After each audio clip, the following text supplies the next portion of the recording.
Sarivoa Moringa Berberine Patch is marketed as a weight loss patch that supposedly burns fat without dieting.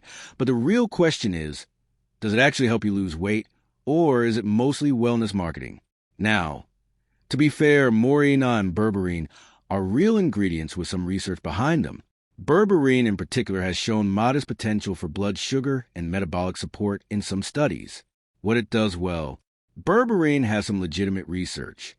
Studies suggest berberine may slightly support blood sugar regulation and metabolic health in certain people.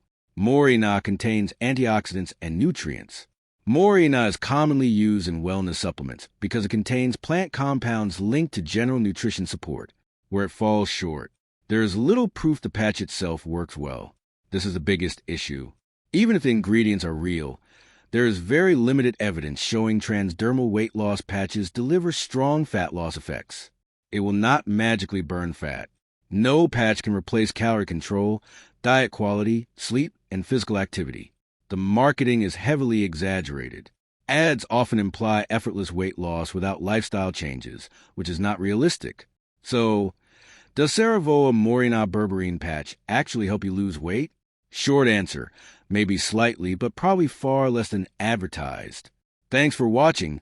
Don't forget to like and subscribe for more videos.